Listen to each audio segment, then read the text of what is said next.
It's interesting to see the situation that Square was in both before and after Final Fantasy was released. Before they released the game, they were on life support, in a very desperate situation, and were expecting to close up shop, with the game being the last one they'd make. After Final Fantasy, however, Square was back in the game and the company was more than ready to start working on whatever game they wanted. Logically, a sequel would be the first thing they wanted to make. But to some people, Final Fantasy II is one of the worst entries in the series. How could this be? The original Final Fantasy, while flawed, was still a fun game, so how could the sequel turn out to be so hated by fans? Well, to start, I think it's important to know the release dates between the two games. Final Fantasy was released on December 18th, 1987. Final Fantasy II was released on December 17th, 1988. 1 day away from an exact year after the first game. Nowadays, that doesn't seem like much since there are several franchises that release games within a year of each other, and even back on the NES that wasn't that big of a deal since the Mega Man franchise did something similar. But there are a few key differences between those scenarios and this one. First, games released today that do game entries every year or so are often planned 2 or 3 years in advance and have large companies behind them. Square was on the verge of being bankrupt, so they likely had to wait to see the sales of Final Fantasy and decide, "It worked! Let's make a sequel!" And then they could start working on the game. In addition, games nowadays that are released either digitally or physically, or both, can catch last-minute bugs. In 1988, you'd likely have 2 to 3 months to get the game's ROM copied onto a mass quantity of cartridges or floppy disks and ship them out to all the stores you're selling them to in order to get it on the shelves for everyone, and that date is often dictated by the company. Second, the reason the Mega Man games were able to release year after year was because the games were actually pretty easy to code, especially with copying and pasting enemy types. Final Fantasy is an RPG, which has a lot of coding that has to go into it, including keeping track of character stats, player locations, enemy encounters, chests opened, inventory, etc, etc, etc. Third, even with both of those games, bugs and glitches still exist, and less than 1 year wouldn't be enough time to catch all of them and get rid of them before the game was to be released. So, either they were really confident that they got everything right, or they just took a huge gamble of possibly throwing themselves into bankruptcy yet again. Either way, let's not waste any more time and dive right in. Our story begins, just like the first game, with white text on a blue wall describing just what the heck is going on in this world. Although you'll notice that something is very different about this game's story. There's no mention of the Warriors of Light, Chaos, the Four Fiends, the Crystals, anything from the first game really. That's because the game takes place in an entirely different world, which makes sense. After all, the original Final Fantasy ended on a note of finality, so it would be difficult to come up with a new story without making it feel like an entirely different game altogether, so why not just make a different world anyway? The game tells us about the Emperor of Palamecia, Mateus. Mateus decided one day that he wanted to take over the world. Cue the Nostalgia Critic's old running joke of M. Bison from the Street Fighter movie shouting, "Of course!" In order to achieve his goal, Mateus actually decides to make a deal with the devil himself and sell his soul, so that way he can summon Hell's demons into the world of the living in order to take it over. Unfortunately for Mateus, the Wild Rose Rebellion has formed in the Kingdom of Fynn. So, how's Mateus to take over the world with this in mind? Why declare war on the kingdom? He sends some of his best soldiers to the kingdom to attack. Meanwhile, our story focuses on 4 teenagers who lived in Fynn. This is one of the biggest differences between the first game and this one. Unlike before, while all of the characters were blank slates with no predetermined personality or backstory, the characters in this game already have backstories and personalities, and there's also no class system like in the first game either. This, believe it or not, was something quite a few people weren't happy with when the game first came out. While you still can name your characters, they're not quite player and friends insert characters as they were in the first game. Our 4 heroes are Firianel, or Firion for short, Maria, Guy, I'm not your guy, buddy! and Leonhard, or Leon for short. Firion is the adopted brother to Maria and Leon since his own parents died when he was young and he was taken in by another family. He's an honorable man and a decent one, although he seems to have issues trying to talk with women. Probably shyness or something. Maria is the action girl, basically being the optimist for the group who can kick butt whenever she needs to. Guy is a slightly older young man from the others who lived in the forest until he was 10. As such, he speaks in Hulk speak, but he's a gentle giant. And Leon is essentially a badass brother to Furion and Maria who can also kick butt when he needs to. The PS1 and PSP versions of this game actually start with a pretty badass opening of the four escaping from Palamecia's assault on Finn as the Emperor's Death Knights attack them. It's really cool. So, why am I telling you all of this instead of letting the game? Well, I'll explain later. When we finally do get control of our characters, they're thrown into a fight, and get their asses whooped. I actually really like this scene. It serves two purposes. The first is to give the player a lesson of humility. Keep in mind that in the first game, you played as the four warriors of light destined to vanquish the evil and save the land. And after beating someone like Chaos, it would be understandable that the player might feel overconfident in their abilities. This fight brings them down off their high horse and lets them know that they can't just expect to breeze through every fight. The other purpose this fight serves is to show you just how powerful your enemies are. These are only a small handful of the Empire's troops, and they mop the floor with you, so stay away from them as much as you can. That way, when you are forced to fight these guys even later, you can see how far you've come.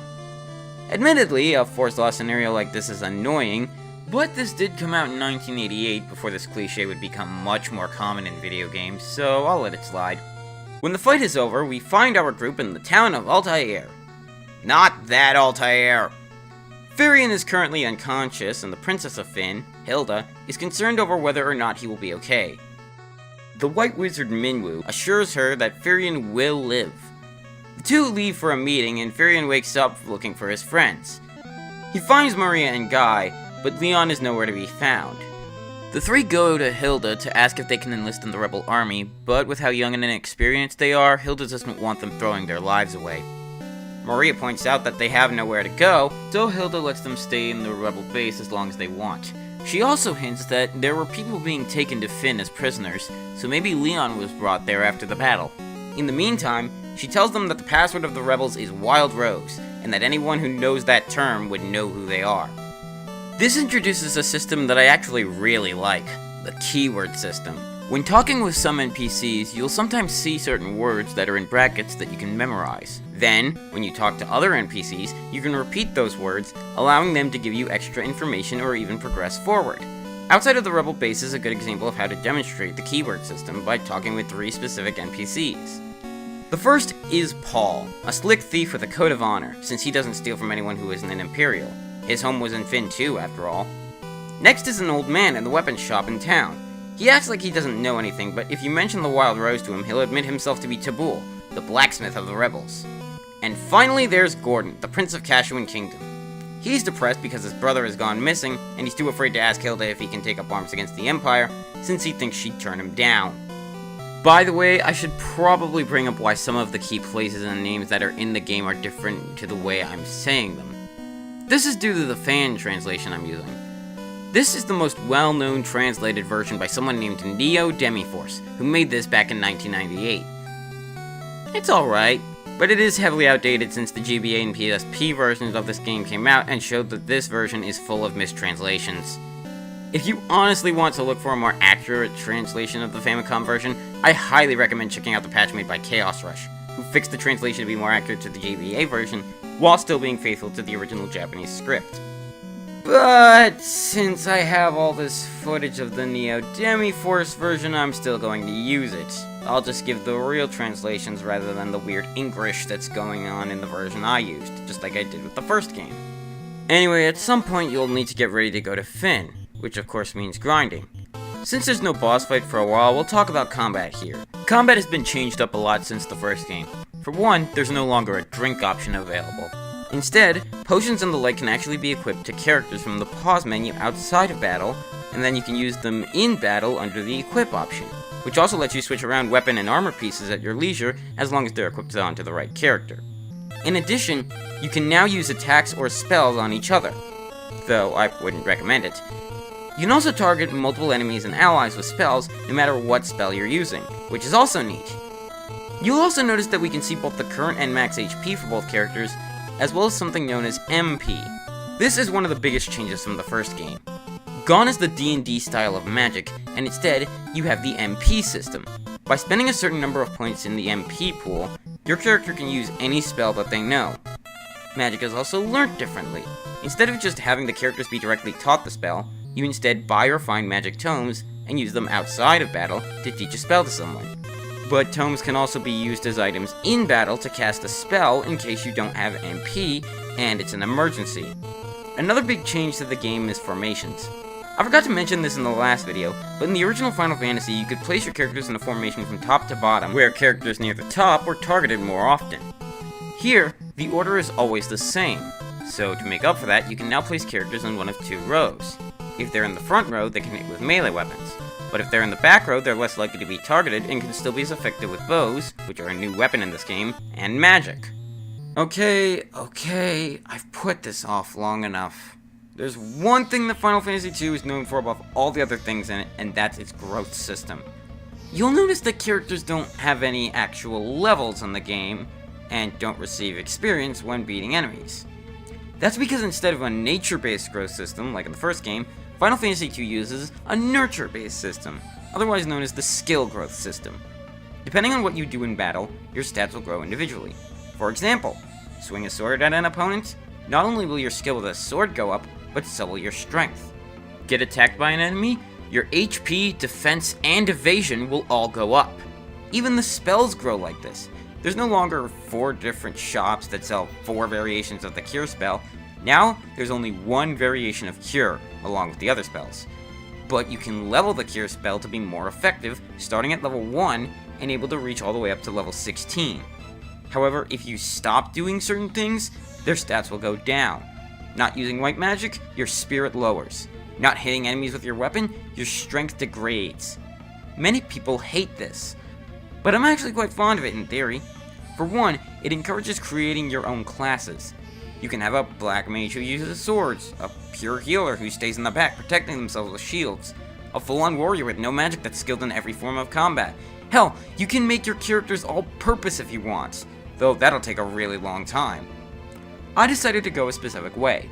I made Firion very much like a knight, using swords, a shield, and white magic that can cure and buff allies, with a little black magic as well near the end of the game. Maria was my black mage, having black magic and a bow. I would have also kept her in the back row, but since enemies don't target characters in the back until everyone else in the party is dead, I would have made her really squishy that way. As for Guy, I made him a pure fighter, wielding an axe and just cutting through enemies. But I will admit this system has severe flaws. For one, it takes a long time to get everyone to be viable, and unlike last time, where grinding was necessary for money rather than for stats, grinding in this game is absolutely necessary for stats for the first 3 hours or so, and a good number of times up until the 3rd mission in the game. And even then, grinding is still necessary in order to even get stuff, no matter where you go, up until about one particular moment that I will specify. For example, in Altair, you can buy the Fire, Bolt, Ice, and Cure spells, but the first 3 cost 400 gil each, and the Cure spell costs 200 gil. Oh yeah, if I remember correctly, Final Fantasy II is the first instance of the series using gil as its currency, although the Western translations of games will use gold until about Final Fantasy VII. Just figured I'd mention it while we're here talking about gil. Anyway, back to the ranting. Another issue is the encounter rate. In order to give you a better chance of leveling up properly, the game developers actually doubled the encounter rate from the first game.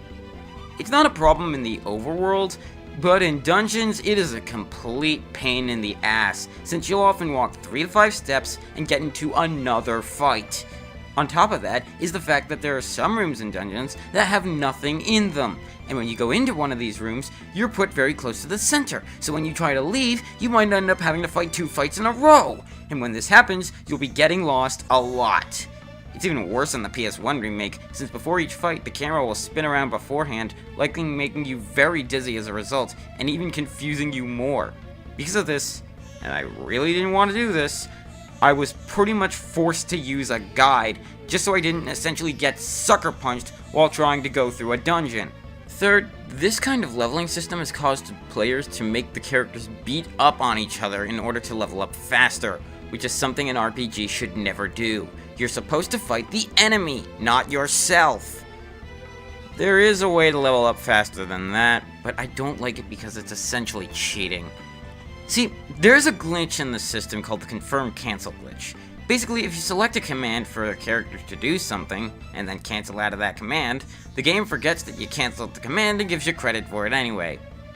This glitch is only at its most usable once you get a fourth party member, which will be shortly, but won't be possible at the start of the game.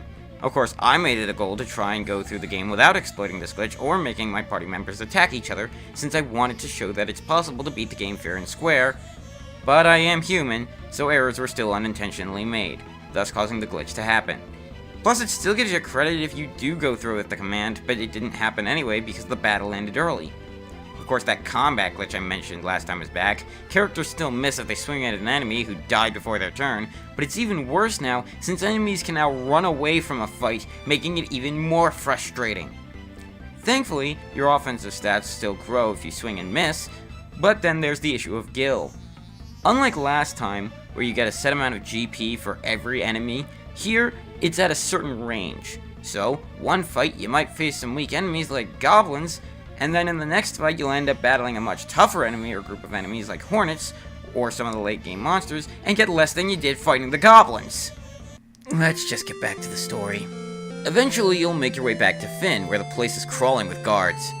Don't talk to anyone except for one specific person, or you'll have to fight a captain, and you are likely still not ready for them unless you were insane and decided to grind for like a week before. This mission always annoyed me when I was younger. You have to get to the pub outside of town, and the only way to do that is to go just far enough up north that you can get outside of the city wall, but not too far that you're thrown into the overworld, and then you follow the wall to get into the pub. Once inside, you can go and talk to the man in the upper right corner. He's not happy that a bunch of Imperials are being impatient assholes, but when you give him the password, he tells you of a dying soldier behind a secret door behind him. Follow the path behind him and you'll find a bedridden soldier at the end. He says that he'd rather die than become a prisoner to the Empire, but when you state the password to him, he'll reveal who he is, Scott. He gives you his ring to give to Hilda and a couple of messages. First, he wants you to tell his brother, Gordon, yeah, turns out Scott's a prince, that he should have more faith in himself, because he does have talent. Second, he asks you to tell the king, who was struck in the back by an arrow, that the reason Fynn fell was because a man named Count Borgen betrayed them. He then tells you to tell Hilda he loved her, but he then takes it back since he wants Hilda to have a chance to fall in love again. Yeah, turns out Scott had proposed to Hilda, and that ring he gave you was his engagement ring to her. Scott says that he's feeling tired and that he'll rest. And then he succumbs to his injuries and dies. Ouch. Sure hope that doesn't end up happening again. When we return to Altair, we find that Paul seems to have disappeared. When the group gives the ring to Hilda, she is surprised. Firion explains that Scott gave it to them before he died, and when Hilda asks if he said anything else, Firion denies it. Hilda says that the group should keep the ring since it shows how courageous they are, and so gives them a new task. One of the biggest reasons why Fynn fell is because the Imperials had Mithril. A man named Joseph from Salamand was supposed to give them Mithril to combat the Empires, but they lost contact with him. And yes, I know it's supposed to be pronounced Yosef, even though it's spelled like Joseph, but for the longest time I pronounced it with a J sound and not a Y sound, so excuse me if I don't pronounce his name perfectly. Anyway, Hilda tells the group to go to Salamand with Minwu and figure out what happened. Minwu agrees to join and gives you his canoe. With this, we can go almost anywhere in the world with a few slight exceptions. And no, I'm not exaggerating. Final Fantasy II's entire map is able to be walked to on foot or with a canoe. Other modes of transportation will get you to a few special places, and some will get you from point A to point B faster, but you don't necessarily need any mode of transportation other than your own feet and a canoe to get anywhere. Here's the problem though. The world map has several enemies in it that are located in areas next to where you're supposed to go. So, if you wander too far off track, the game punishes you by throwing monsters at you that are way too powerful for you to beat, which is a rather dick move. Moving on, Hilda also tells the group about how the Empire is building the Dreadnought, which is an incredibly powerful airship. Everyone seems frightened by the idea of such an object being created, but others say that the person who would know the most about airships is a man named Sid. This is the first time the name Sid is used in Final Fantasy. The name will appear a few times throughout the series and is often associated with an older man who is involved with airships in some way. We'll meet Sid soon enough. Tabul says that if he had Mithril, he could forge incredible weapons that would eclipse even the Empire's weapons without a problem. Why do I get a feeling that Tabul is related to the Dwarven blacksmith from the first game? There really isn't much else we can do here, so we now can go across the lake to the town of Palum. By the way, Scott's Ring does actually have a purpose. If you press B and select, you can bring up the world map with it just like you could in the original game. Unfortunately, much like a lot of the other great ideas in this game, they screwed it up. See, in the original you were given a large map that showed you where all the towns were, as well as you and your mode of transportation. But here, the map is shown as a globe, and you have to use the directional buttons to move it. And it moves so slowly. Seriously, it's not really that worth it. The best use I had for the map was to take a quick glance at where I was and what was near me, before going in a certain direction. Palum has some more stuff we can buy, such as more spells, so time for grinding. By the way, Minwu is an amazing character to have on your side. He comes equipped with several helpful white magic spells, including Cure 7, Life 7, Esuna 3, and Teleport 1. Cure and Life are spells we've already seen. Teleport works a bit differently in this game since it actually drains your health when you use it outside of battle. But the big one here is Esuna. With this spell, permanent status conditions are removed when cast. The problem, however, is that certain status ailments aren't affected by Esuna until you get the spell to a certain level. There's also Basuna, Esuna's less effective brother. Basuna works only on temporary status ailments, which go away on their own even in the middle of a fight. Now, you can use it to get rid of the status ailments a little faster, but it's not really much of a difference, honestly. Life is a similar problem to Esuna. The lower the level of the spell, the less health a dead character will have when the spell is used on them, and that's if the spell even works at all. Wonderful. So at level 1, just like within the first game, the spell is likely to only give the received character HP in the single digits. Thankfully, sanctuaries work differently in this game. In the last game, you had to pay to revive a character at a clinic. Here, all fallen characters will be revived for free when you visit a sanctuary, and pretty much every town in the game has one. Sure, they'll all be at 1 HP, but you can get their health back at an inn. Oh yeah, inns work drastically different than they do in the last game, and differently than pretty much any other game as well. In most RPGs, an inn costs you a set rate at each town that has one, but in Final Fantasy II, the rate changes depending on how badly off you are. It seems random, but there is actually a formula for it. How much gil needed to stay at an inn is equal to this formula! Bet you weren't expecting math. I'm sorry for that. Item shops are different as well. Every item shop in the world has the same 12 items available. Included in this are 3 very expensive but notable ones. The first is the Ether, an item that actually restores MP when you use it, which is definitely helpful when you go into later dungeons and you don't want to do any backtracking. The second item of note is the Elixir, which is a very expensive item that fully restores your HP and MP when used as an item. So if you can get one, do it, because it is very valuable. And last, but certainly not least, is the Phoenix Down, an item that actually brings a character back from the dead. A very valuable item, and one that a lot of people like to make jokes about with certain characters in later games. But again, these are all expensive items, so you probably won't be able to get them until later, and by then they won't really be worth it. Ethers only restore around 20 to 30 MP, so by the time you can start to reasonably afford it, your spells will be too expensive, and so the only useful way to have them would be carrying around a lot. So just hoard ethers and you're good to go, right? Yeah, about that. Inventory management is a pain in this game. Remember in the last game how you could amusingly carry 99 potions and 99 antidotes around with you, as well as each character having 4 weapons and armor pieces? Not anymore! Now each item takes up an individual item slot, and you only have 32 item slots available to you. And all items that you carry around with you take up space in your inventory. Equipment that's not equipped, healing items, and even key items. So that makes this even harder later. This means you'll be selling a lot of stuff that you don't need, or stuff that you might be hesitant to in most other RPGs, just to make sure you have any necessary inventory space for a key item later on down the road, or to be able to buy some new armor or equipment piece, as well as being unable to hold all the items you find in dungeons. Oh, and speaking of, this is the first game to have something known as the Monster in a Box. These are booby-trapped treasure chests that have very powerful monsters that attack you as soon as you open their chest. This is sort of similar to how the first game had set encounters around treasure chests, but it's no less infuriating. Alright, back to the story. There's a man in Paloom who will offer you a ride on his boat to the city of Poft for 32 gil. It's optional and it does take you there faster, but that also means skipping out on grinding you'll need to do, so you'll have to consider whether it's worth it or not. Poft has the same items in it that Paloom has, but inside a pub is Sid. Sid owns an airship and will happily fly you to a good chunk of cities. For a price, of course. One of these towns is Salamand, but again, you can just walk there.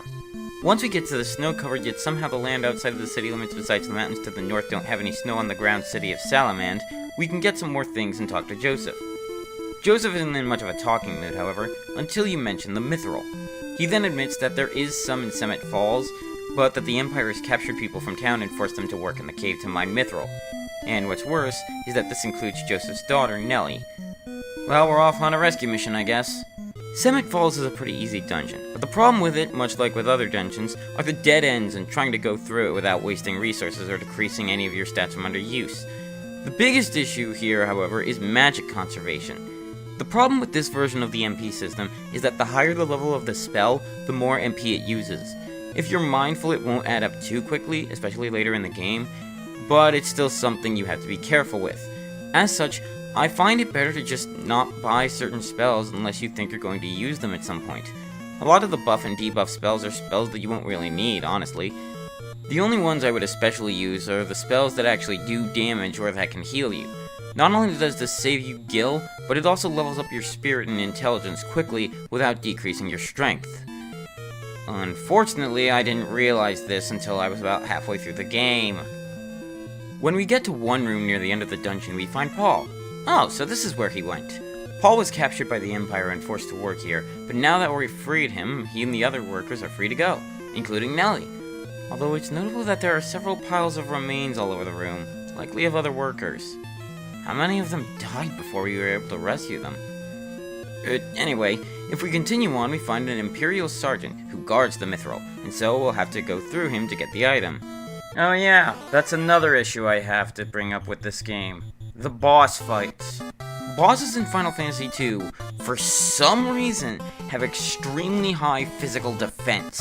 It's so bad that Guy was the only character who seemed to be inflicting any sort of damage on them, and that was only because I grinded his strength stat and nothing else.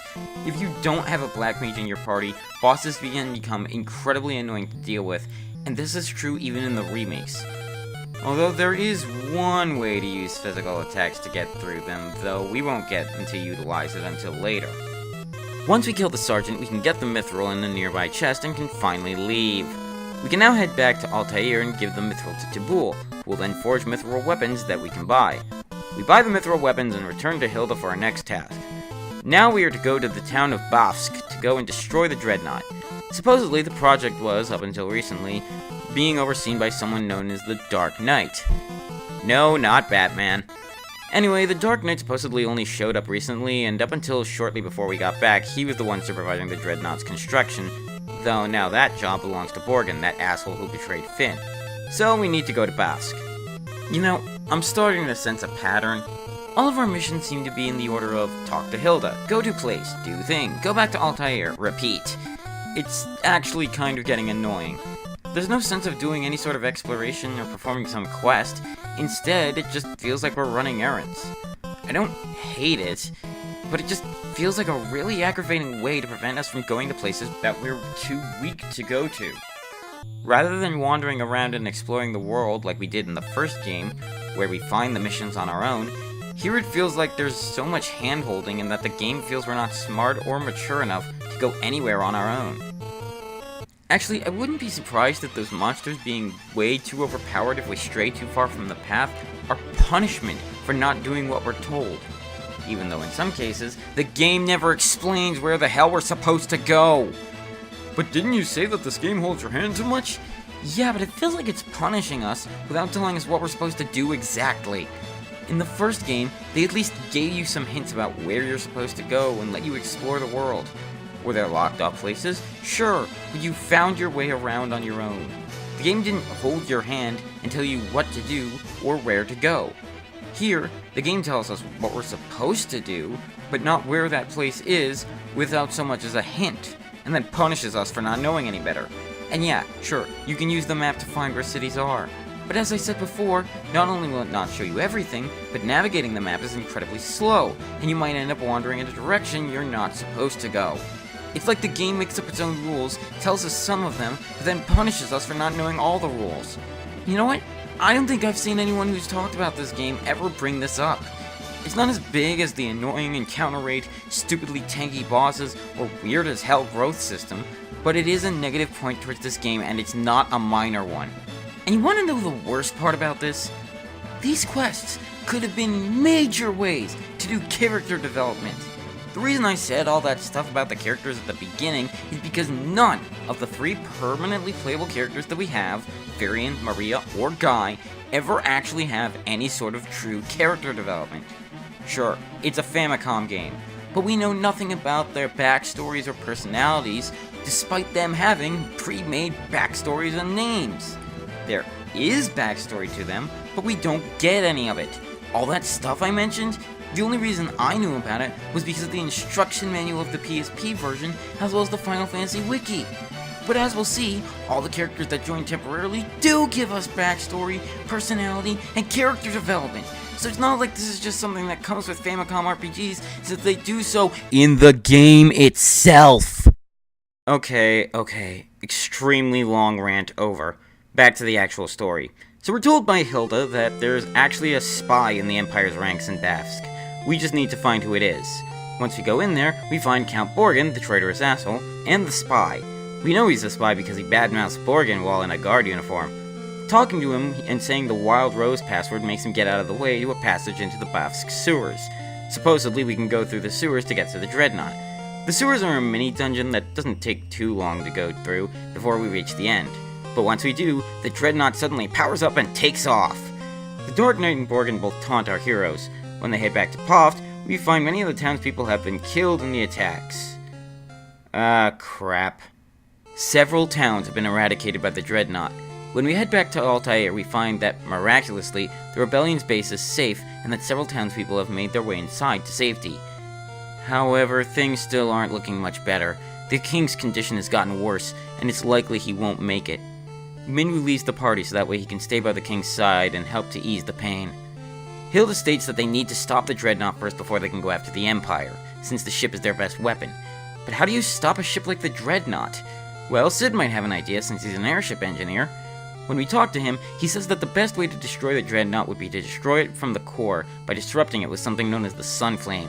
But the Sun Flame is so intense that wielding it requires a special item known as Egil's Torch. The only place to find that is in Kashuan Keep, but there's no way to get it unless you either are a Kashuanian yourself, or if you use the Goddess Bell. Unfortunately, Gordon is nowhere to be found, so we have to get the Goddess Bell. Hilda says that Joseph might know where to find it, so we need to return to Salamand. Surprisingly, Salamand hasn't been attacked by the Dreadnought. Yet. Which is still good news. When the group talks to Joseph, he says that the Goddess Bell is located in a place known as the Snow Cave, but the only way to get to the Snow Cave is to use something known as a snowcraft. Fortunately, Joseph happens to have one hidden away in Summit Falls, and so he joins the party. Remember that little blue block when we entered Summit Falls that I pointed out? Well, there's a fake wall near it that hides the snowcraft. The snowcraft is basically a canoe, but it works on snow instead of shallow water. There's only one place to use it though, and that's the path to the Snow Cave. Unlike with the canoe, however, you actually do have to deal with random encounters while you're on it. But fortunately, Joseph is a badass. For one, the guy has quite a decent amount of HP, but he also comes into the group unarmed, which means that you can use him like a monk. And after a good 3 or 4 battles, Joseph quickly matched Guy in terms of sheer monster-killing power. The Snow Cave is a pretty small dungeon, and it's pretty easy since almost all the enemies are weak to fire, so this is a great way to level up the fire spell. However, you can't use teleport or warp to get out of this dungeon, and you'll see why when we're done. There's a lot of stuff to get in this dungeon, so make sure to get it when you can. On the bottommost floor, you'll find a door, and inside are a bunch of beavers. There are also no random encounters, thankfully. It turns out Guy can understand the beavers, and one of them tells him that there's a hidden exit to the room on the eastern side. By going through, we'll find the Goddess Bell, but it's being guarded by an Adamantoise. The Adamantoise does have a specific weakness to an element, and ironically, that element's ice, while it's in a cavern filled with ice elemental enemies. And snow. How is it not dead? Well, it is now. There's actually a door in the room that can take us to the first floor and close to the entrance. Before we can leave, however, Borgin shows up and says we won't leave alive. Well, screw you too, buddy. So we fight him. And he's easily killed. Serves him right for being a traitorous bastard. With Borgin dead, we can finally leave. Or so we think. On our way out, however, a boulder starts chasing the party Indiana Jones style. Unlike there, however, it's too fast to escape from it. That's when Joseph decides to make the ultimate sacrifice. He holds the boulder back while the others escape. When Joseph can't hold on any longer, the boulder rolls forward and crushes him. Joseph dies, leaving behind his wife and daughter as the Game Over theme plays. Yeah, if you haven't figured it out yet, Final Fantasy II is an incredibly dark game. Despite its fantasy elements, it deals with a very real-life topic: war. But unlike in other games or even some movies, it shows that war is not something to be seen as fun. People die in war. No duh, right? Well, in this case, it shows something not a lot of games do. It shows that some people who die in war have families, even children, which they leave behind. And it also shows that civilians die too, sometimes for no reason. If this game were made today, I'm sure a lot of people would say that it's taking shots at games like Halo or Call of Duty that seem to glorify war and make it seem like nothing more than a game. This is part of the reason why Final Fantasy II, even with all of its flaws in the Famicom version, is still a likable game in my eyes. Its story, even for a Famicom and NES game, is incredibly deep. Even with knowing how this is going to go, the story is still a driving factor for the game. Mind you, I know that I'm ruining the point of that drive with this retrospective, but it's still part of the reason I was able to push through this game. Something else I should also bring up that I completely and foolishly forgot to do last time is the music of the game. I mentioned the name of Nobuo Uematsu, the composer of the series, last time, but I never brought up just what an amazing job he's done as composer of the series. Uematsu is one of the most well-known video game composers in history, and a lot of the series' tracks will tell you why. We all know the iconic victory theme of Final Fantasy.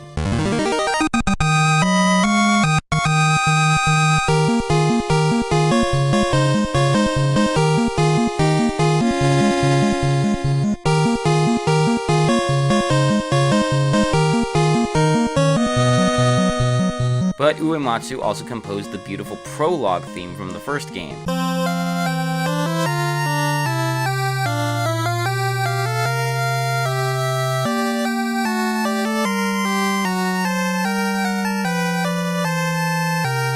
Sadly, that song is not present in this game, but the prelude theme did return.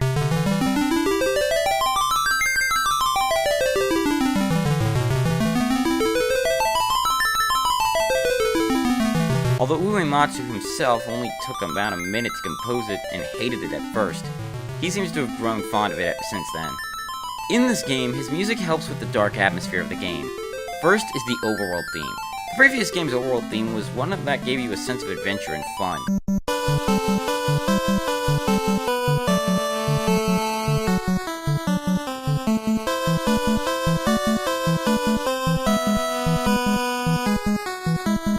But in this game, the overworld theme is now very foreboding.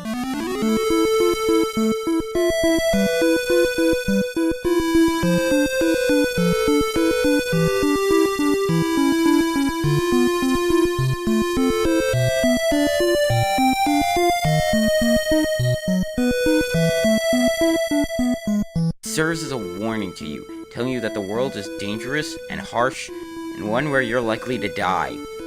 The battle theme is also really well done too, with parts of it sounding like an alarm.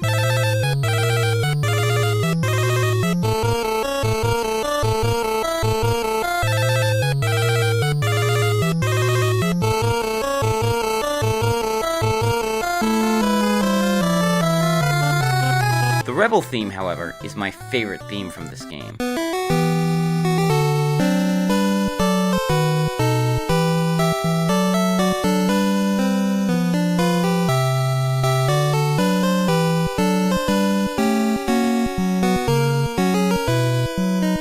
It serves as a musical beacon of hope, one that tells you that things are bad, but there are good people working hard to fix that.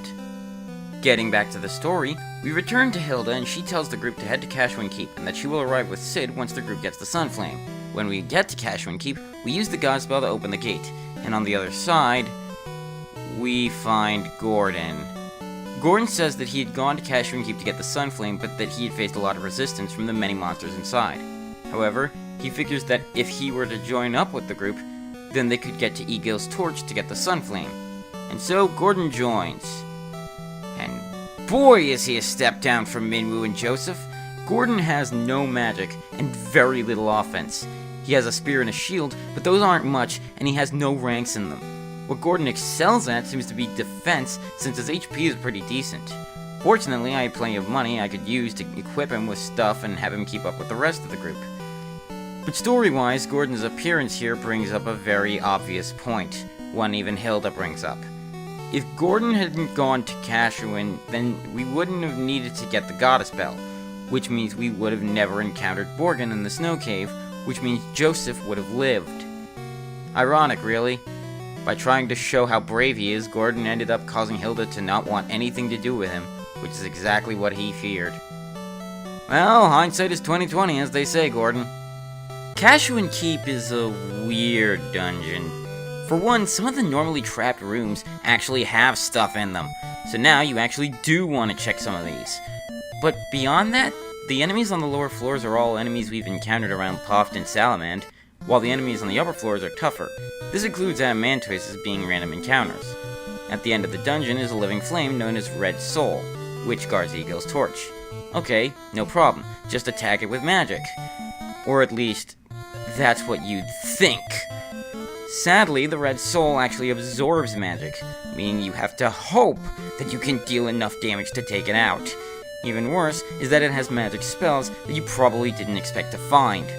My first time fighting this thing in the Famicom version, I lost 2 people, and then on the way out I lost 2 more, and had no magic to get away. Ouch. Well, either way, we can finally beat the damn thing and get Eagle's torch, which we can use to get the Sunflame. Now all we have to do is go and find the Dreadnought. We leave Cashewan Keep and... Oh, that's not good. Hilda's supposed to be on that ship. Crap, we need to hurry. Fortunately, directly south of Cashewan Keep's entrance is a forest with 0 random encounters, and in this forest, you can find a Chocobo. By the way, this isn't a glitch, this is actually how Chocobos move throughout the Chocobo forest. If you catch one, you can leave the forest and then get on the Chocobo. When the group gets on one, we can hear the familiar Chocobo theme that has become iconic to the series.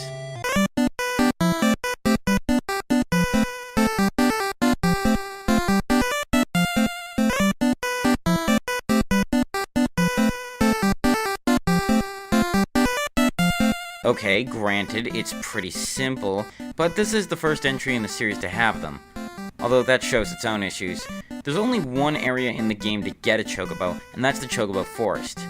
This wouldn't be a problem if it weren't for the fact that Chocobos run away when you get off of them, and there's also no random encounters on it, meaning that while they're useful from getting to point A to point B, you won't be getting any stronger, which is in and of itself a problem.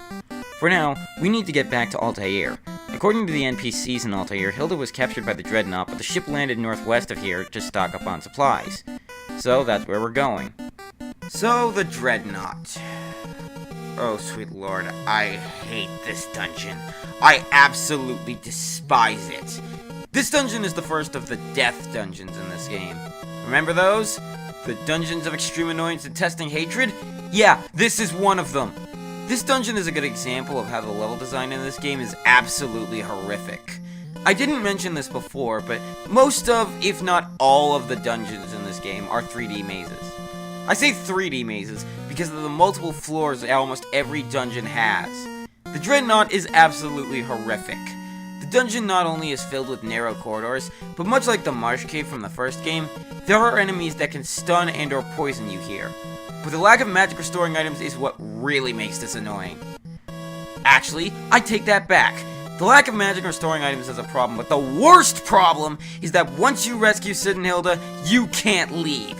You're not allowed to teleport out of the dungeon at any time. But when Sid and Hilda leave, a guard blocks your exit and prevents you from leaving. That means, if you're low on resources, you're absolutely screwed. But then there's all this treasure you want to get. Treasure is cool, right? Well, one sick bastard decided to hide a freaking Hill Gygus in one of the chests. The Hill Gygus is ridiculously powerful. Its attack is almost guaranteed to knock out each of your guys in one hit, but its defense is astronomically high. And this isn't even a boss! It's a random encounter in the later part of the game, and sometimes there's more than one. Oh, and sometimes there's a magician in there, meaning you'll be hit with spell attacks that will either damage you or cause status ailments like sleep and blind. Holy crap, does this dungeon piss me off!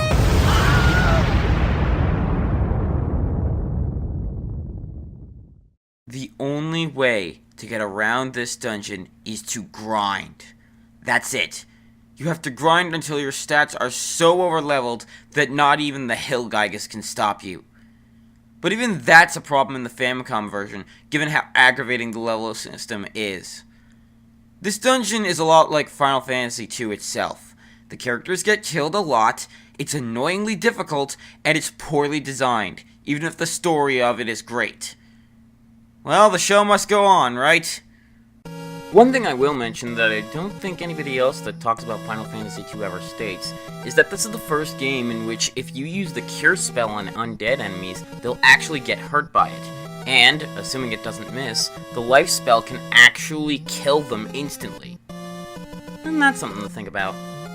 So when we finally get through this place, we go into the engine room and toss the Sunfire into the engine. The Dark Knight then appears and says that we haven't won yet. Although what's interesting is that Maria thinks his voice sounds familiar. Well, no time for that, we gotta run. We get off the Dreadnought and onto Cid's airship and watch as the Dreadnought blows up. Take that, asshats! When we return, people seem worried. We just destroyed the Dreadnought. How come they're not... Oh... We go into the King's room and it's clear he won't live for much longer. He tells Gordon that he's proud of what he's done, so Gordon should be the commander-in-chief for the rebellion. He tells Minwu that it's time for the seal on the ultimate spell to be broken. And finally, he tells Firion of the Dragoons in the Kingdom of Deist, who were attacked by the Empire, and says that there may be some left, so we have to have them join us. And with that, the king dies. If we go to the room south of this one, we can find Hilda, who seems to be acting weird. She just stands around. Well, it can't be too bad, right? We can head into the throne room, meanwhile, and talk with Gordon, who tells us how the Dragoons were the only ones able to speak with the dragons. Yep, we're dealing with people who can talk to dragons. No wonder the late king wants us to go there. Some of the NPCs point out that Deist is on an island in the Eastern Sea. Well, the only place we know that has a boat is Paloom. When we get to Paloom, we see a new NPC in town. Her name is Layla, and she says that she'll help us go to Deist on her boat.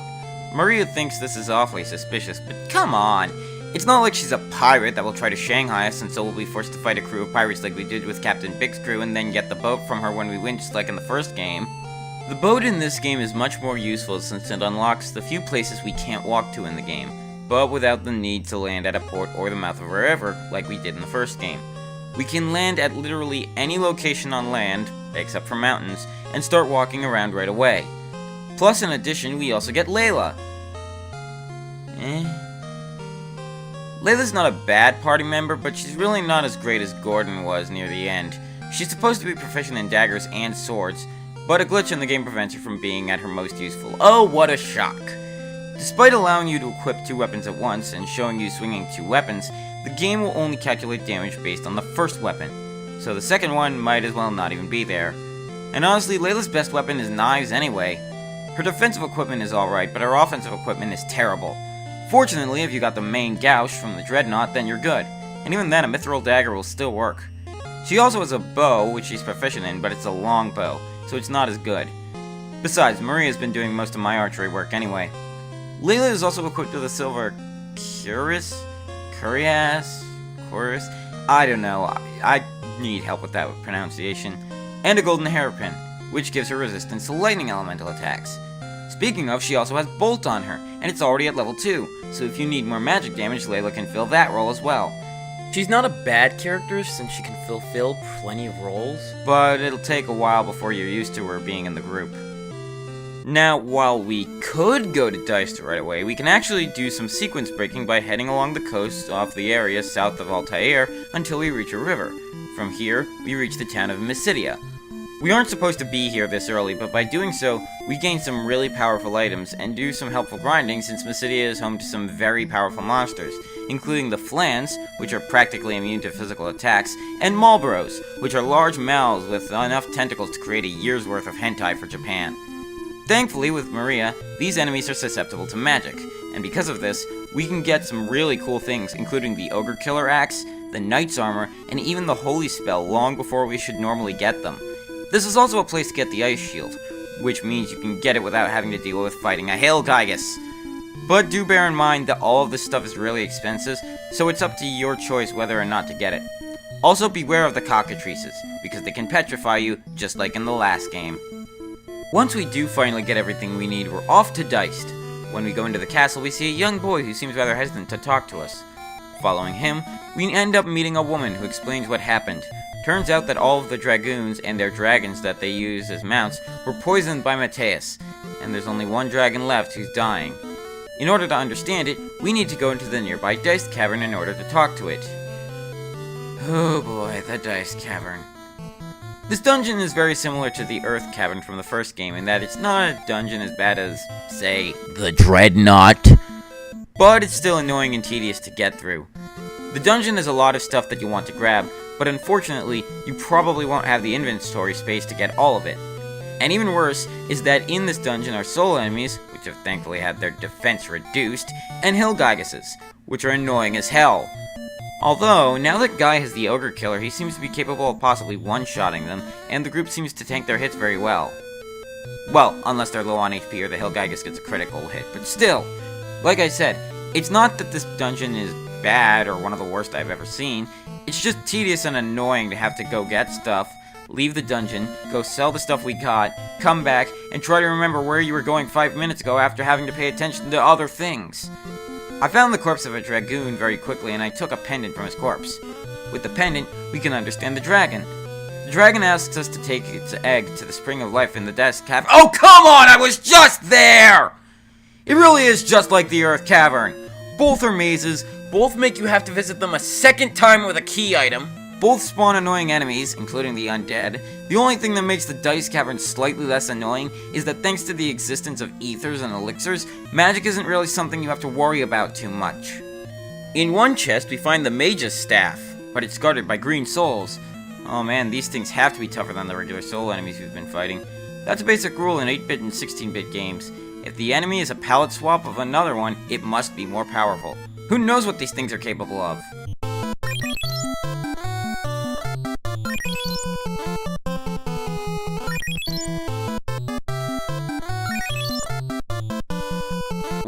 Wait, seriously? These enemies heal you? It's not like they try to give you some sort of status condition that hurts you if you get healed. Their only attack is to cast the Cure 5 spell on your party members. This is... I have never seen this before. Wow, okay, let's just take the free heals and move on. Eventually you'll find yourself at the bottom of the cavern and the spring is just ahead, but it's being guarded by a monster. Actually, it's two of the same monster, Chimera. The Chimeras are actually not that bad of a boss, and by not that bad I mean Guy just took them out easily, but even then, they're not that tough. They weren't really hurting me that much, and they weren't causing status ailments, they were just attacking me. Even worse is that they're considered demonic enemies. Saphirian's wing sword that I got in Deist Cavern actually helped to whittle their health down. Granted, Guy still easily took them out on his own, but they aren't as troublesome as some of the other bosses we'll be facing. Once we beat the Chimera, we submerge the egg into the spring and we can then leave. We head back to Castle Deist and discover that the dragon has passed. Have you started to hate Mateus yet? And by that I mean by how evil he is. Yeah, me too. Anyway, let's go back. When we head back to Altair, we go into the base and hear... rumors. Rumors about how Hilda's acting very strangely. How strange? Well... she's been eating mice. Ugh. Gordon tells us to go see her since he can't talk any sense into her. So we do! Once in there, Hilda says that she wants to talk with Firion alone. Well, look at you, Firion. Clearly all those struggles have begun to pay off, huh? Before we continue, I want to talk about the genius of this one scene. Listen to the song that plays here.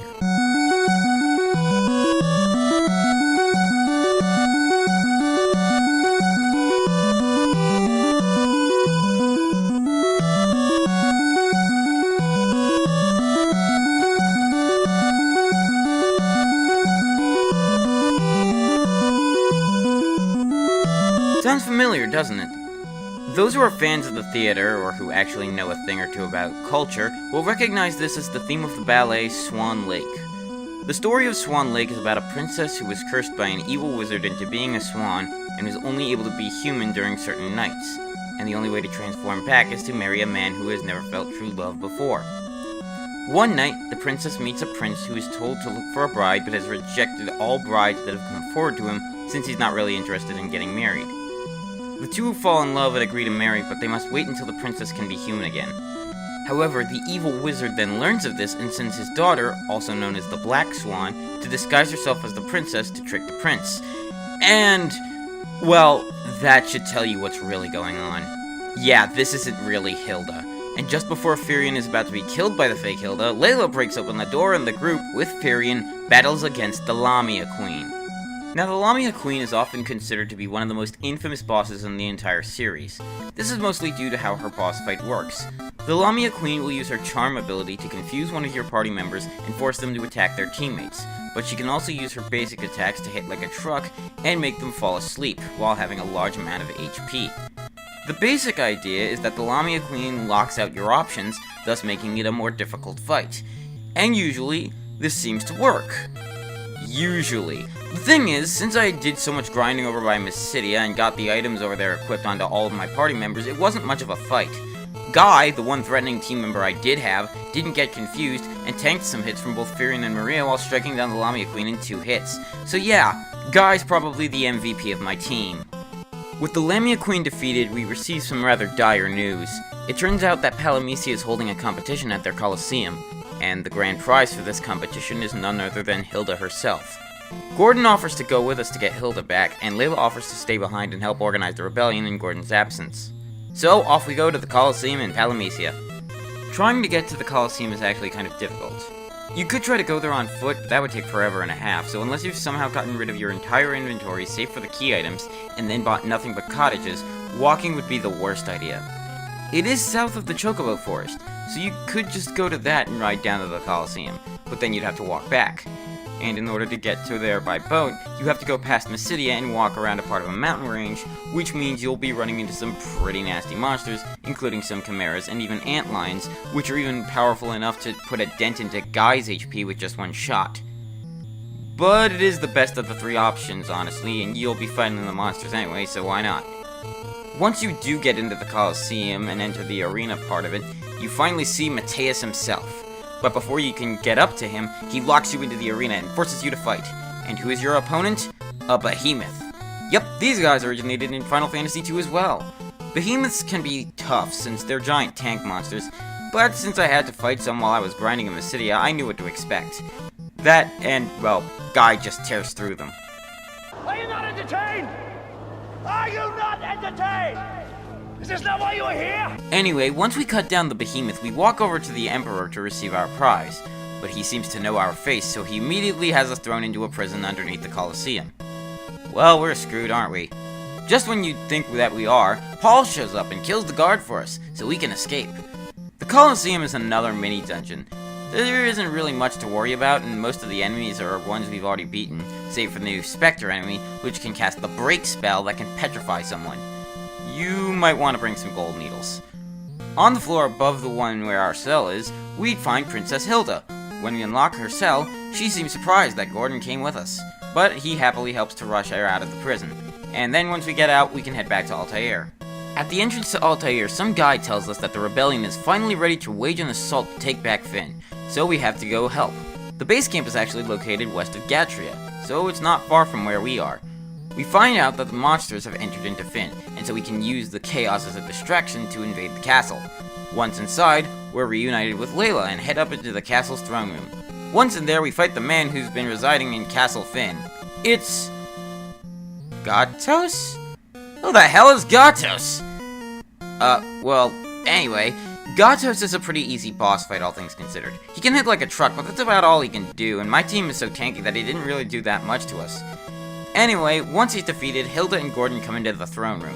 Now that Finn's been liberated, we should celebrate! Well, okay, that's enough of that. That song's copyrighted after all. Anyway, while Fynn may be liberated, there's still no sign of Minwu anywhere, since Minwu went to unlock the ultimate spell called... Ultima. Wow, that's such a genius name, isn't it? Anyway, since he went there and hasn't come back, Hilda has us try to help him. She says that in the basement of the castle is one of the masks needed to unlock the Ultima spell. All we have to do is get in there. And she gives us a special password to a secret door that lets us get into the basement. The problem is that no one except Paul knows where the door in the castle is. So we have to find it. When we do find it, it turns out it's in the northeast corner of the throne room. How convenient? Anyway, the castle basement isn't too bad of a dungeon. Its gimmick is that not only are there a lot of treasures in this place, but there are also different enemies you can encounter on all 5 floors. In the basement is the Blood Sword. This is the most well-known weapon in the game. It seems pretty pathetic, what with it having no attack or accuracy boost to speak of and it making most of your spells useless, but it's also one of the most broken weapons in the game. The Blood Sword deals a guaranteed 1/16 of your opponent's max HP as damage, regardless of what armor they have or what defenses they have. And then, any of the damage you dealt to the enemy is gained back to you as health. Well, unless that enemy is undead, but that's besides the point. And if you crit with it, and yes, you can crit with it, it does 1/8 of the damage as well. And the best part is that there's a second one of these in the game, so you can actually use it twice. You know, if it weren't for the fact that the game glitches when you try to use 2 weapons at once. If that wasn't a problem, I'd give the second to Furion like I did with the first. Oh well, I can always give it to someone else. Anyway, later on in the dungeon, we can also get the Orichalcum dagger, and north of that, in one of 6 possible rooms, here's a hint, it's this one, we find the White Mask. Oh hey, look what's behind the White Mask. It's a teleporter to get us out of the dungeon. Cool! The other mask is located just south of the little canal we use to get from Altair to Deist on Tropical Island. The place is actually pretty maze-like, but otherwise it isn't very difficult. Some of the enemies here are very new and more beast-like than the ones we've met so far. There's also a hidden village on the island that's home to what looks like Shy Guys from Super Mario Bros. 2. Anyway, they tell us that we're silly for not having a mask of our own, and that there's a black mask deep in the dungeon. Great, so not only are we dealing with Shy Guys, but we're also dealing with a Batman enemy in this game too. I'm kidding, of course, although I think it's very interesting that the Mysidians have a black mask and a white mask, just like how there's black magic and white magic in this game. Anyway, at the end of the dungeon is a monster known as Bighorn. And he does hit pretty hard, but once again we have Guy to thank for just ending the fight in one turn. We get the black mask and head back to Mysidia. Once we're in Mysidia, we can go down into a small little underground passage. There's a statue at the end, so we have to put the white mask on it. Following that, we have to go around the mountain range and go into a cave. And remember, there are cockatrices to worry about as well as specters, both of which can petrify you. The Mysidian Cave is a very lengthy dungeon, and one that really shows the problem with the limited inventory space. On the first floor, you'll find a doppelganger of Furion, and when you try to talk to it, you have to put the black mask on it. But be aware that this won't work if the statue in Mysidia doesn't have the white mask on it. Anyway, this dungeon once again has a bunch of things that you'll want to get, whether it's for extra money or in case you need them later. And once again, it's a pain in the ass to deal with. About 3/4 of the way down, Maria was out of magic, and I was lucky enough to get a Marlboro to drop an ether, since there are some times when you'll encounter both soul enemies and flan enemies. And since the only other person who knew any of these spells to harm flan enemies was Layla, who knew Bolt and nothing else, I had to rely on my physical attacks to stop them. And even Guy had trouble getting through those things. Although surprisingly, Maria and Layla always had the best luck with them, so go figure. Once you get to the end, you'll find the Crystal Rod. And you absolutely need this to get to where Ultima is being held. So yeah, let's go and get that thing after a restock, shall we? The Mysidian Tower is actually past Altair, so you can get to it from there. Once you get close, however, waves start crashing into the ship, and next thing we know, the group is in some sort of purple place. And Layla's gone missing. Welcome to the Stomach of Leviathan, the Sea Serpent. This is a very short dungeon, although it does have a boss at the end. Much like the Ice Cavern in Mount Golg in the first game, this dungeon has floor tiles that hurt you. In this case, it's Leviathan Stomach Acid. Ew. On the second floor, you can actually see a group of people walking around. One guy even says he's been in Leviathan's stomach for 10 years.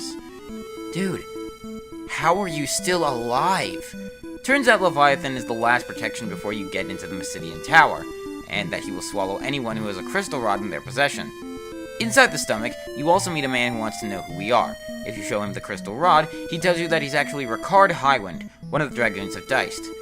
Well, I guess it's a good thing he's here then. Ricard is actually a pretty decent physical attacker, being proficient in swords and shields before he joins the party.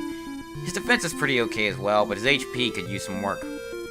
At the end of the dungeon, when you're in Leviathan's mouth, which I assume it is, given all the sharp things in here that look like teeth, you find the ship, but it's being guarded by a roundworm. Well, time to play doctor! Or maybe veterinarian? The roundworm is actually a rather dangerous boss. This thing can hit like a truck, and it even came close to killing Maria, Ricard, and yes, even Guy. But thankfully it goes down after enough of a beating. Afterwards, go with the group to Diced and talk with the woman and her son. Ricard talks with the woman, whose name is Alina, about what happened and is very distraught by the fact that the other Dragoons died, including Alina's husband, Philip. But he also promises her that he'll come back once everything's done with stopping the Emperor. Aw, how sweet of him. He even is willing to adopt the little boy as well. So after that, and after a quick restock, we're ready to head into the tower. The Mysidian Tower is a pain to get through. It's 10 floors with a lot of treasure, and we don't have a lot of space. And there are 3, or rather 4 bosses inside of it. Thankfully, each of them has a specific weakness to an element. But it doesn't make the situation any easier. The best way I found to actually go through the place is to clear it 1 floor at a time. Clear floor 1, leave, restock, come back. Clear floor 2, leave, restock, come back, etc. until I got all of the floors completed. It's not a horrible dungeon, believe me, we'll get to a terrible tower-themed dungeon next time, but it's annoying just like the Dice Cavern. At the top of the tower, we find Minwu just sort of hanging up at the top. I wonder why he never had to deal with all the malarkey we had to go through to get up here. Anyway, Minwu says that he's going to use all of his powers to open the door. And he does. And it kills him. So that's yet another sacrifice to try and stop the Empire. Well, at least now we can get the Ultima spell, as well as some stat boosts. Unfortunately, the Ultima spell kind of sucks. Here's the issue with Ultima. The spell is pretty good at level 1, where it can blast enemies for some moderate, albeit not fatal damage. But that's unfortunately all it's really useful for. You could try to grind up levels in this thing and try to get some sort of use out of it, but the sad part is that will only get you up to about 500 or so, and a lot of enemies this late in the game aren't really fazed by that. And don't even bother trying to split up the spell against multiple enemies, because that has about the same effect as trying to stab them with a stick. It doesn't work nearly like it's supposed to. Now in the remakes, it's actually useful. The power of Ultima in those games is actually based on how many levels you've invested into your spells and your weapon levels on the user, so it becomes more feasible with the setup.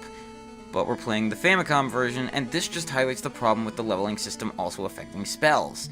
Level 1 spells, even on really powerful spells like Holy and Flare, are practically worthless compared to the spells you've been grinding up since the beginning of the game.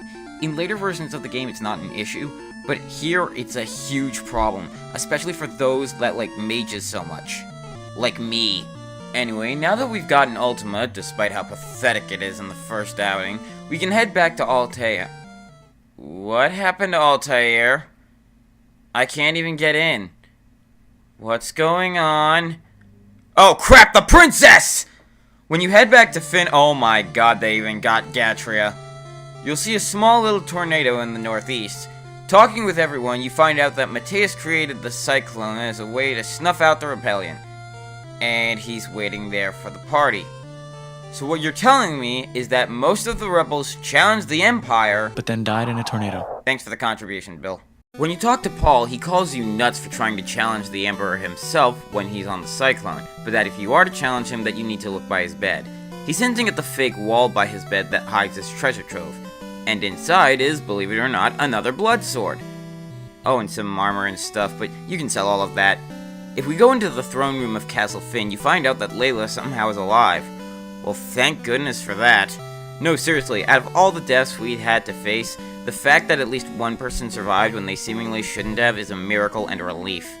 Anyway, talking with Hilda and Gordon reveals that the only way to get into the Cyclone and challenge the Emperor is to fly up there.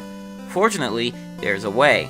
If you head up to a secret room in the palace, you'll find a mirror. Hold the pendant we got up in front of the mirror, and it will cause the egg we placed in the Spring of Life to hatch and a baby dragon to come flying our way.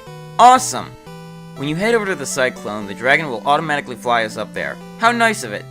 So, somehow, despite the fact that the Cyclone is a whirling magical wind vortex of death and destruction, there is somehow a multi-layered, solid-floored dungeon inside. Figure that one out.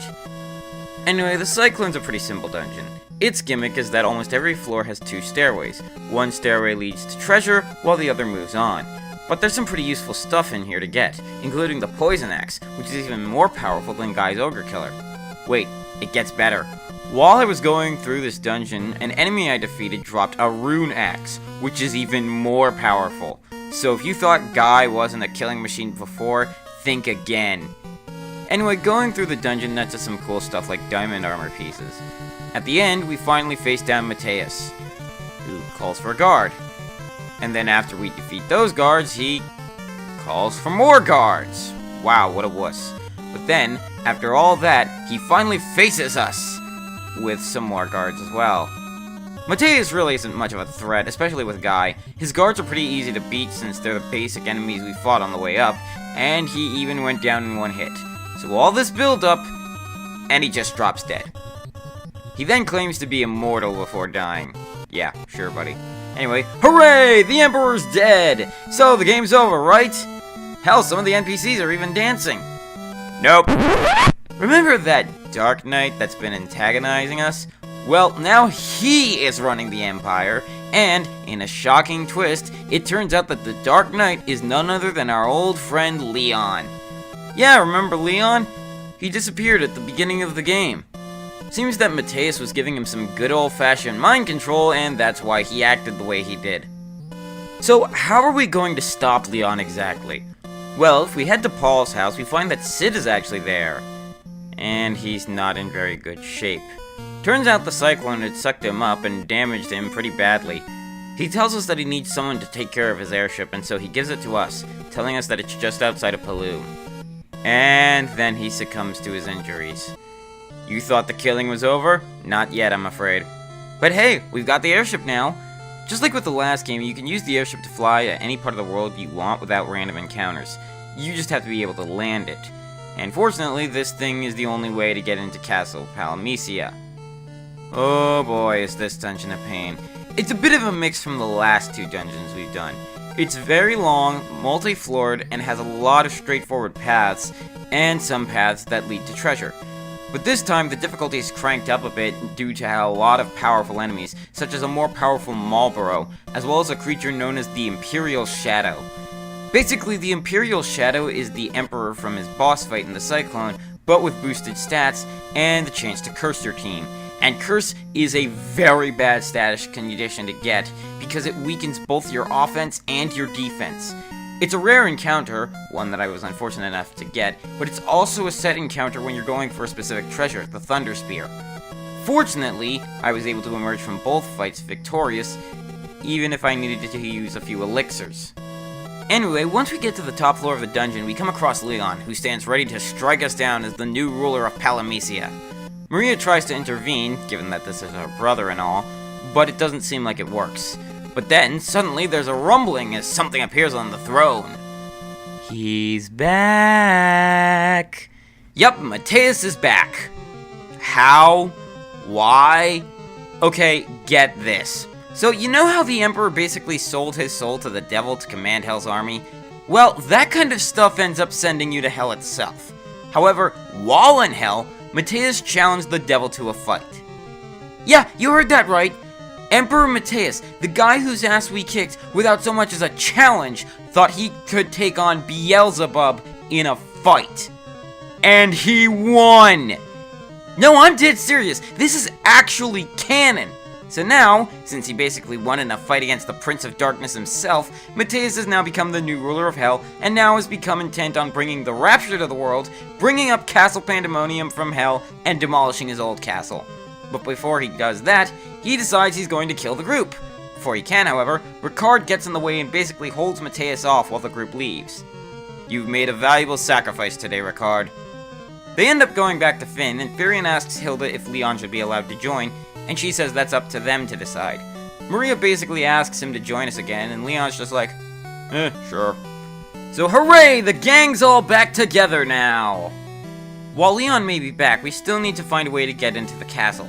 Fortunately, Hilda lets us know that we can get in through a place known as the Jade Passage, and it turns out that it's located on one of those little strips of land we keep having to sail through. Anyway, Leon is supposedly very good as a fighter, but unfortunately, I have to take the blame for this. See, everyone in the game that we've used up to this point has been right-handed, so naturally, I've been equipping items in their right hands. However, Leon is the only person in the game who's actually left-handed. Yeah, I didn't figure this out until I was actually recording these lines, and I wasn't going to go back to get footage of him using his weapons proper. I originally chalked this up to yet another glitch, but sadly I have no one to blame but myself on this one. It's a shame too, because Leon's pretty good with a lot of different weapon types. Swords, axes, spears, you name it, he's got it to at least level 2. The only thing that really is bad with him is that his magic stats are worthless.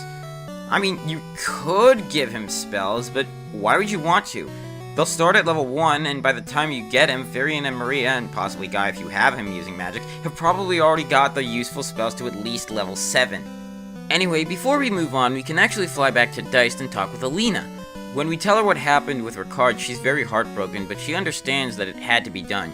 She also gives us Excalibur, so that's pretty helpful of her. And then she and her son leave to go live somewhere else. So now we're off to the Jade Passage.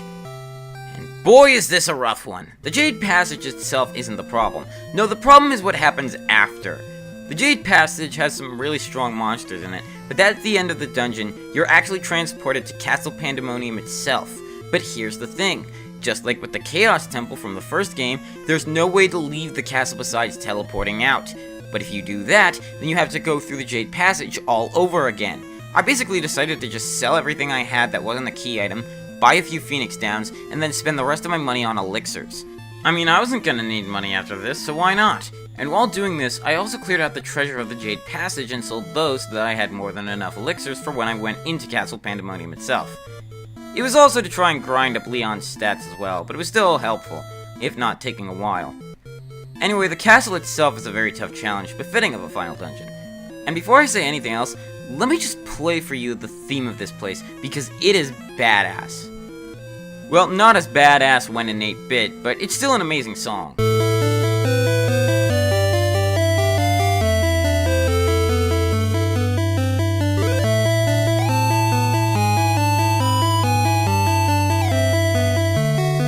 So beautiful, and it gets you filled with such emotion. I love it! Anyway, the castle's got a lot of enemies in it that like to inflict status conditions, including envenoming, or poison that doesn't go away on its own, confusion, sleep, paralysis, and a new status ailment for this game, Mini. When a character gets this status ailment, their physical attacks are practically worthless, and even their magic doesn't work quite as well. There's also the Corals, cat-like creatures that have the ability to stun you or have a chance of their attacks delivering insta-kills, like with the Mind Flayers from the first game. But thanks to Excalibur and a lot of elixirs, I did pretty well. The castle also has Masamune hiding in it, as well as the Genji armor and a ribbon, but all the stuff is being guarded by monsters in a box, except for Masamune. The Genji gloves are guarded by a zombified Borgin. The armor is guarded by Tiamat. Holy crap, she's back?! Yup, only this instance she's more focused on magic instead of wind. And she's pretty easy because of it. As for the Genji helmet, it's being guarded by Beelzebub. You know, the guy who Mateus beat to get his power. Oh, and Astaroth is guarding the ribbon. They're tough but fair fights, so a smart player can handle them. And then, at the end of it all, we finally get to encounter Mateus himself. Again. And this time, he brought his A game. Mateus is a very difficult fight, one that can even cost you a man or two. Mateus uses a lot of magic attacks, but he can still hit like a truck with his physical attacks. I used a few ethers and even had to cast the life spell a couple of times, but then the last blow came upon him.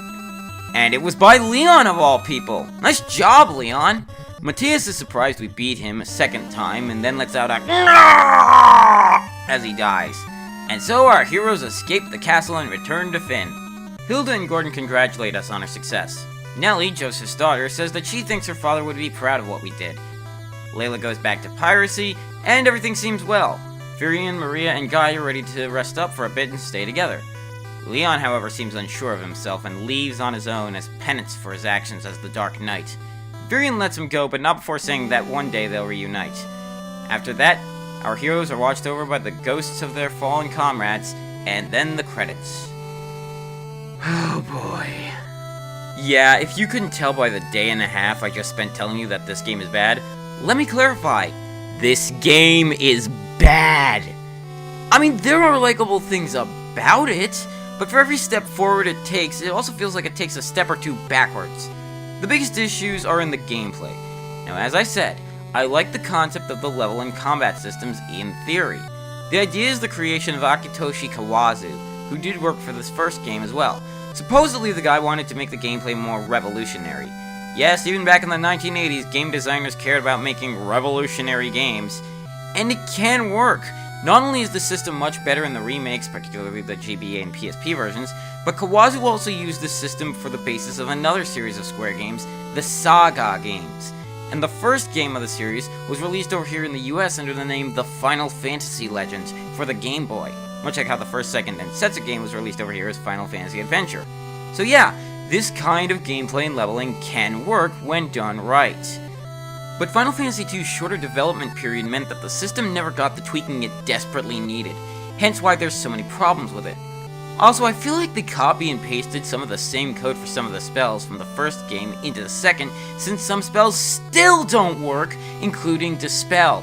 I didn't mention it before, but this spell seems to get rid of buffs on enemies, or at least that's what it's supposed to be. Unfortunately, whatever it's supposed to do, it doesn't work. But it's not just the gameplay.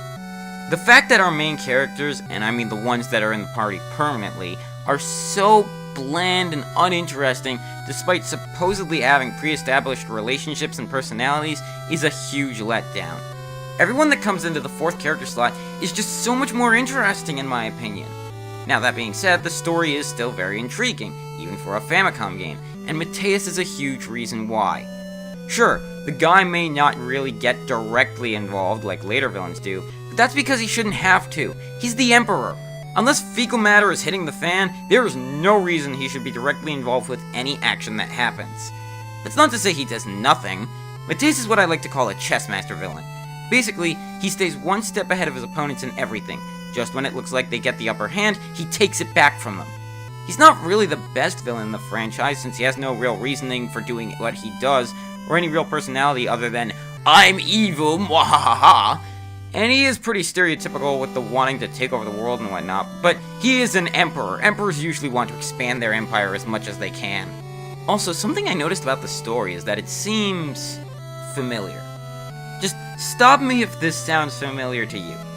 A group of rebels are trying to stop a takeover by an evil empire who has at their disposal a powerful ship that's capable of leveling civilizations, an emperor who is skilled in the ways of a powerful magical force, and a second-in-command dressed in dark armor, while the rebels, being led by a princess, get new members, one of which is related to the evil second-in-command, and one of the other members of the Resistance is an old man with powerful magics of his own who sacrifices himself so that the heroes can win the day.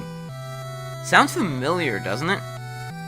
I mean, even the endings seem very similar to that of A New Hope and Return of the Jedi.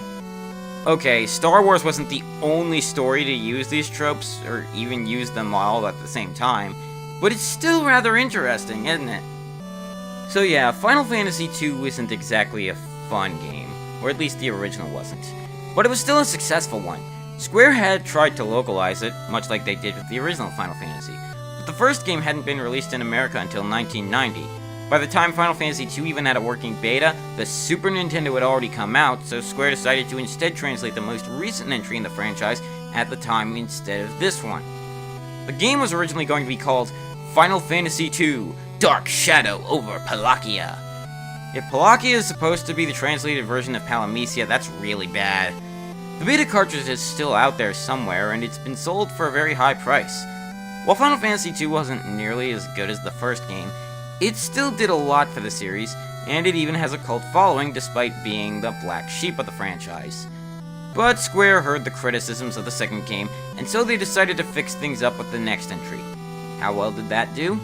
Well, join me next time when we discuss the Evil Wizard and the Dark Cloud in Final Fantasy III.